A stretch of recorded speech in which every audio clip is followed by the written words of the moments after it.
যারা অতীতে ইসলামী ছাত্র শিবিরের অগ্রযাত্রাকে থামিয়ে দিতে চেয়েছে, ইতিহাস প্রমাণ করে তারাই বরং থেমে গিয়েছে।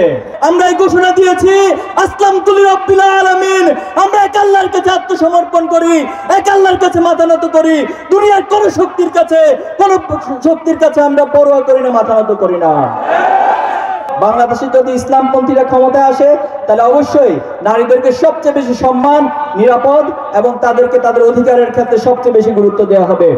এত জুলুম নির্যাতন, এত ত্যাগ কোরবানির পরেও ছাত্র শিবিরের অগ্রযাত্রা এক মুহূর্তের জন্য কোনোদিন বন্ধ হয় নাই। আমরা দুর্ভাগ্যজনকভাবে লক্ষ্য করছি, একটি মহল এখনো পর্যন্ত ফ্যাসিবাদী সেই স্লোগান দেয়, একটি শিবির দল ধরে ধরে জবাই কর। এর চেয়ে হিংস্র, এর চেয়ে বর্বর স্লোগান কোনো কিছু হতে পারে না। সুন্দরবনের যে হিংস্র পশু রয়েছে, তাদের জন্য সকাল বিকেল মানুষ নাস্তা করতে হয় না। তাহলে আপনারা কেমন মানুষ হলেন? পশুর চেয়ে নিকৃষ্ট ভূমিকা আপনারা অবতীর্ণ হচ্ছেন।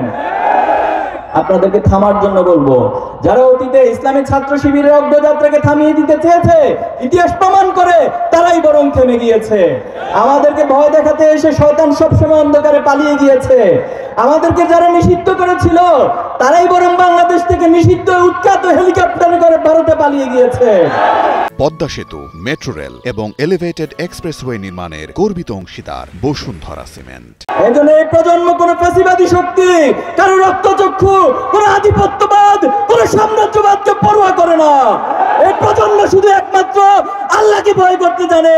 আমরা এই ঘোষণা দিয়েছি, আসলামতু লিরাব্বিল আলামিন, আমরা এক আল্লাহর কাছে আত্মসমর্পণ করি, এক আল্লাহর কাছে মাথা নত করি। দুনিয়ার কোন শক্তির কাছে আমরা পরোয়া করি না, মাথা নত করি না। মা এবং বোনদের উদ্দেশ্যে বলতে চাই, অনেকে নানানভাবে অপপ্রচার চালায়। ইসলামপন্থীরা, সৎ মানুষরা যদি সমাজের নেতৃত্বে আসে, তাহলে নারীদের অধিকার বঞ্চিত হবে।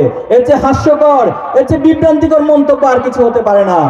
যখন আইএমএ জাহেলিয়াত ছিল, সেখানে কন্যা সন্তানদেরকে পিতামাতা তার জন্য লজ্জার কারণ মনে করত। তাদেরকে কন্যা সন্তান জন্ম নেওয়ার পর তাকে জীবন্ত পুঁতিতে করা হতো। কিন্তু সেই সমাজে যখন আল্লাহ রাসূলুল্লাহ সাল্লাল্লাহু আলাইহি ওয়াসাল্লাম এসেছেন, ইসলামের আলো এসেছে, নারীদেরকে সমাজের সবচেয়ে সম্মানিত জায়গায় স্থান দেওয়া হয়েছে। যেন আমরা বিশ্বাস করি, যদি বাংলাদেশের সৎ নেতৃত্ব প্রতিষ্ঠিত হয়, বাংলাদেশে যদি ইসলামপন্থীরা ক্ষমতায় আসে, তাহলে অবশ্যই নারীদেরকে সবচেয়ে বেশি সম্মান, নিরাপদ এবং তাদেরকে তাদের অধিকারের ক্ষেত্রে সবচেয়ে বেশি গুরুত্ব দেওয়া হবে।